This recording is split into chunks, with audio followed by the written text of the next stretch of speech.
vu du temps de Noé? L'incrédulité, à quoi regardait-elle?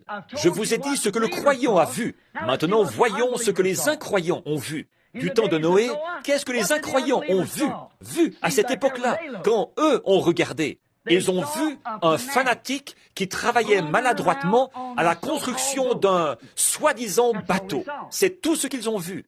Une espèce de vieux fou avec une longue barbe blanche qui a perdu la tête et qui dit, à l'encontre de la recherche et des preuves scientifiques, qu'il y a de l'eau là-haut. Oh, le pauvre vieux, il leur faisait pitié. Ne faites pas attention à lui, on va bientôt le déclarer fou. Il a perdu la tête, mais il avait la parole du Seigneur. Il construisait sans relâche et Dieu a testé ainsi que le déluge allait venir. C'était un signe pour eux. Ceux qui n'ont pas cru l'histoire de Noé ont continué à errer dans les ténèbres. Ils ont fini par trouver la mort dans l'eau et ils ont reçu l'enfer comme tombe. Pharaon, lui aussi, a regardé une fois. Qu'est-ce qu'il a vu? Qu'a vu Pharaon?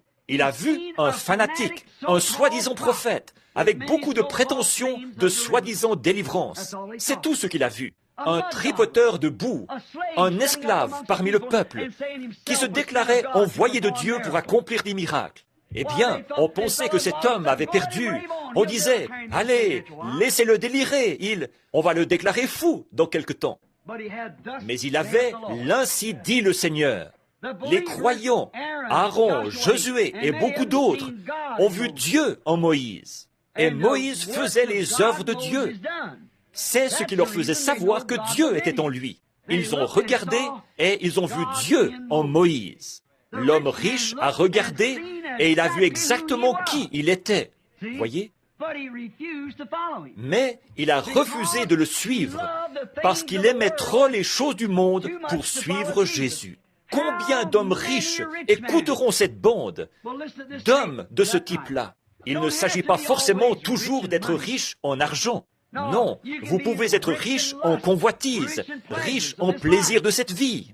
Combien d'hommes, combien de jeunes filles, combien de jeunes hommes refuseront de se défaire de leur popularité de reine du sexe ou de Ricky à banjo ou à guitare, d'aller quelque part pour un divertissement avec du rock'n'roll ou une certaine danse qu'il peut exécuter.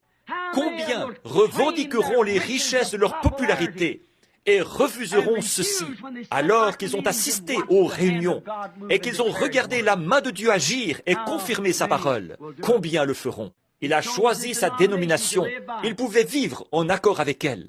Jésus était un fanatique pour sa dénomination. Alors, il fallait soit qu'il accepte ce que Jésus disait, soit qu'il accepte. Pourquoi n'est-il pas